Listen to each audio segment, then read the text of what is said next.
100% Bénin, tout premier numéro de ce mois de mai. Mesdames, Messieurs, bien bonjour et bienvenue. Messe d'action de grâce, causerie, débat, réjouissance populaire, marche pacifique. Les travailleurs, selon leur corps de métier et leur mouvement syndical d'appartenance, ont opté pour le mode opératoire de leur convenance pour marquer, comme à chaque édition, la journée internationale du travail. Occasion rêvée pour repenser les conditions de vie et d'exercice des travailleurs. Si le but ultime n'a pas changé, le contexte si. Le 1er mai de cette année intervient au lendemain de l'installation d'une nouvelle équipe dirigeante, celle du nouveau départ, ou si vous voulez encore, de la rupture. Un choix de la grande majorité des Béninois. Entre la nouvelle équipe dirigeante et le monde syndical, y a-t-il, comme cela se susurre, un contrat social ? Quel est-il?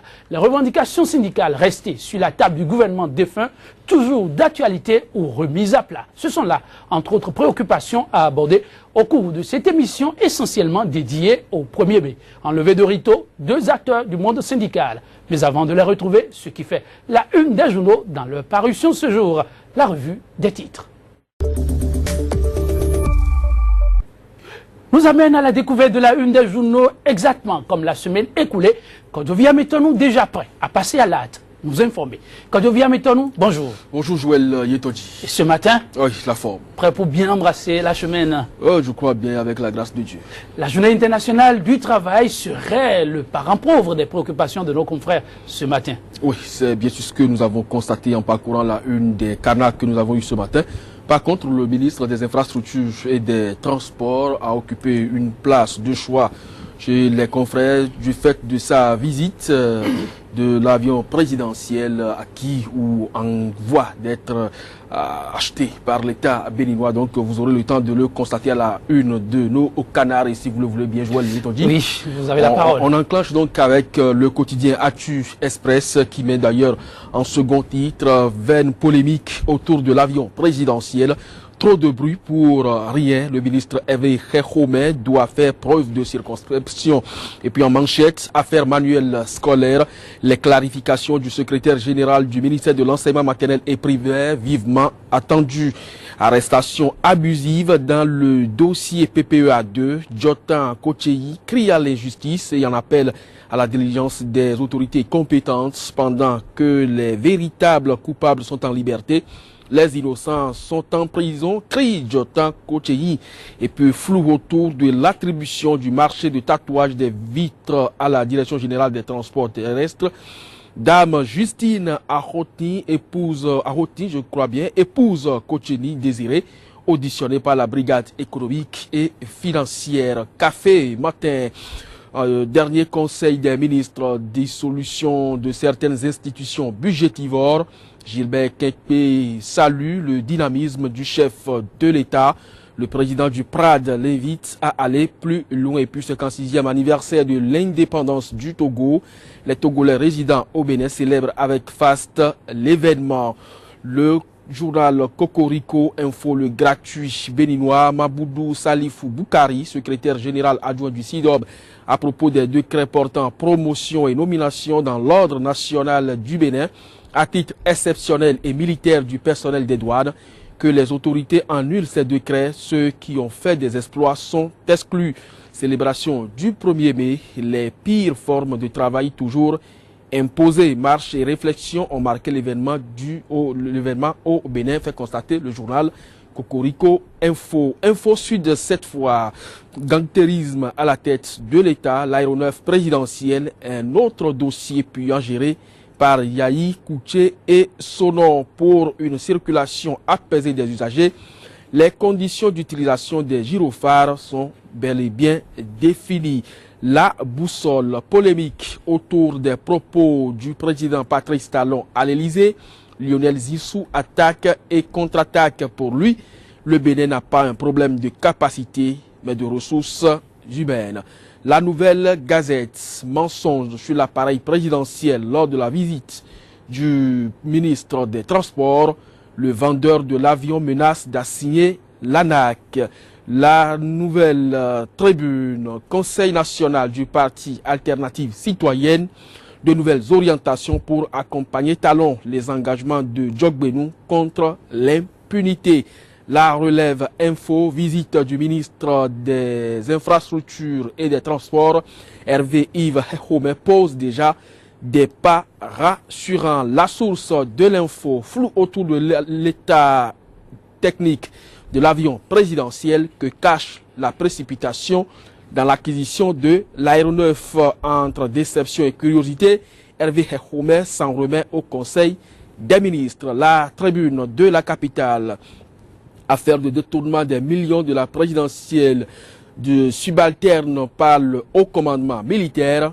Le ministre de la Défense, Azanaï, donne 48 heures pour rétrocéder les sous. L'affiche du jour, manœuvre pour la nomination du préfet de l'Ouémé Plateau, de forte pression sur la première dame. Le quotidien Le Choix, suspension provisoire de l'exploitation forestière au Bénin.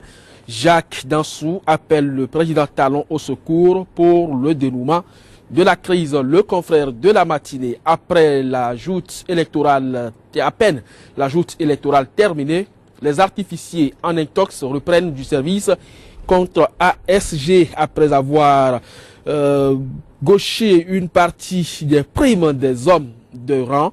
Azanaï somme le haut commandement militaire de rembourser les sous dans 48 heures, écrit également le journal et puis journée mondiale de lutte contre le paludisme 2016, campagne de distribution de moustiquaires à l'Adi et environ. Le corps de la paix des États-Unis d'Amérique et l'ONG La Vie Nouvelle ont mis leur empreinte. Le pays émergent, détournement des primes par la hiérarchie militaire dans le cadre des dernières élections présidentielles. En colère, le ministre Candide Azanaï donne 48 heures au haut commandement. Le potentiel irrégularité constaté sur le nouvel avion présidentiel lors de son inspection, le ministre Hekome soupçonne un gros scandale. Et puis en marge de la célébration du 1er mai, Adiatou Matisse reçoit les doléances des secrétaires généraux des centrales syndicales. Nord-Sud quotidien, affaire fausse attestation fiscale de l'imprimerie Toundé SA, le silence coupable de la DNCMP, l'ARM et de la PRMP du MAMP. Un peu nouvel avion présidentiel, un aéronef peu fiable. Joël Yetonji s'exclame donc Nord-Sud quotidien, et c'est avec ce quotidien que nous mettrons donc un point final à la revue des titres pour le compte de ce lundi. Merci beaucoup, une moisson des plus abondantes. Je vous souhaite le reste de la semaine aussi fructueux. Merci beaucoup, Joël Yetonji. Place à présent au débat matinal consacré à l'analyse de l'actualité béninoise. C'est juste après cette bande-annonce. Sika TV fait désormais escale dans chacun des pays africains. Escale numéro 1, le Bénin.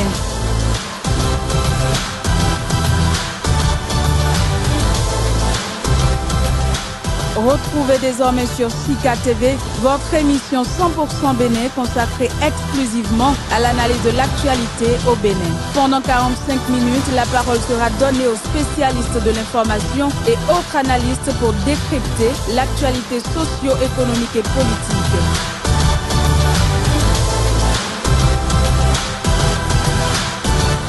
« 100% Bénin, c'est du lundi au vendredi sur Sika, le vrai visage de l'actualité en Afrique. Depuis le 6 avril, le régime de la rupture et le monde syndical semblent jusque-là filer le pas faire amour.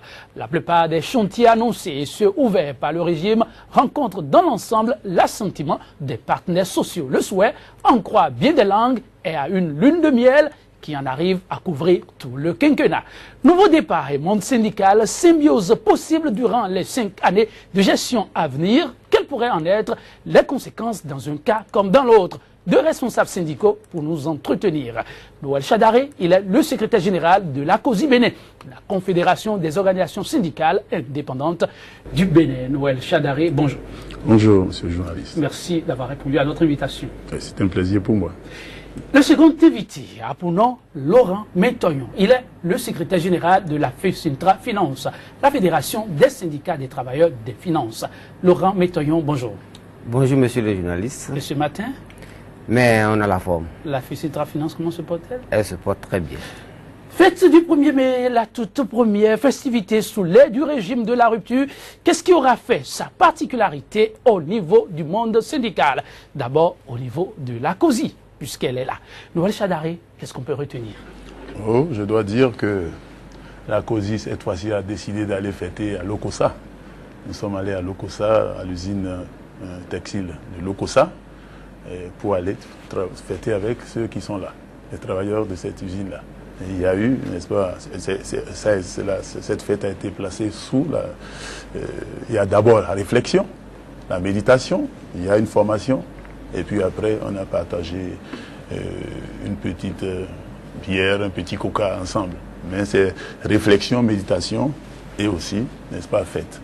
Réflexion, méditation et fête. Voilà. Donc tout était au rendez-vous. Oui, parce que... Oui. Laurent Métoyon, même question, que retenir au niveau de la FECETRA Finance de la journée du 1er mai? Vous savez, la fête internationale du 1er mai, dans tous les pays, se fête de façon diverse par les travailleurs.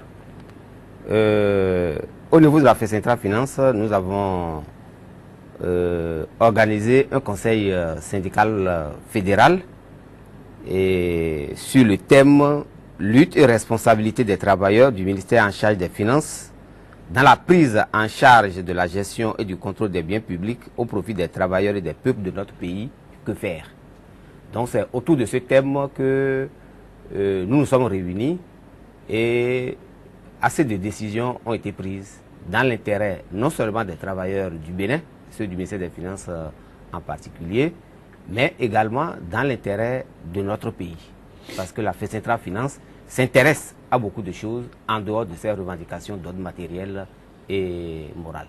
Tout à fait, assez de décisions, ça c'est de part et d'autre, Noël Chadaré. J'ai envie déjà de savoir quelles sont les grandes décisions qui ont marqué la journée d'hier. En fait, nous avons formé les travailleurs de la CBT de Lokossa. Le thème c'était les valeurs et la mission syndicale. Il fallait que ces travailleurs soient un peu, connaissent certains b.a.-ba pour, n'est-ce pas, pouvoir être mieux outillés afin de faire face n'est-ce pas, aux défis qu'ils doivent relever dans l'entreprise. Donc c'est un peu cela, c'est cela qui s'est agi. C'est une communication qui a été faite par mon prédécesseur, le camarade Georges Kakaï-Glélé, qui a assuré cette formation. Voilà un peu ce que je peux dire. Oui, voilà. Parce qu'un syndicat mal formé devient comme de la racaille dans la société. Oui, ça voulait l'éviter. C'est un souci pour nous à la COSI. Il faut former les travailleurs, il faut former les syndicalistes, parce qu'on ne s'improvise pas syndicaliste. Hein. Il faut avoir les armes nécessaires pour combattre. Si vous ne les avez pas, il reste seulement à faire du bruit et à ne pas avoir les stratégies de lutte. Voilà un peu ce que nous avons tenté de faire et nous le faisons régulièrement à la COSI Bénin avec les nombreuses formations que nous donnons à nos syndicats de base. Donc de nouveaux militants sur qui on peut désormais compter. Ah oui, qui sont bien outillés pour lutter, pour la lutte syndicale. Au niveau de la FECETRA Finance, Laurent Métoyon, vous l'annonciez, de grandes décisions ont été prises non seulement pour ces travailleurs, mais aussi dans le sens du mieux-être du peuple béninois. Oui, c'est exact. Et puisque au niveau du ministère en charge des Finances, nos luttes, comme je disais tout à l'heure, n'ont souvent pas porté essentiellement sur les revendications d'ordre matériel et d'ordre moral. Nous avons fait un rappel des luttes que nous avons menées et les revendications sur lesquelles les travailleurs se sont beaucoup prononcés et ont fait même assez de propositions. C'est ainsi que par rapport à la jouissance des libertés, nous avons dit que nous avons suffisamment fait sous le régime passé.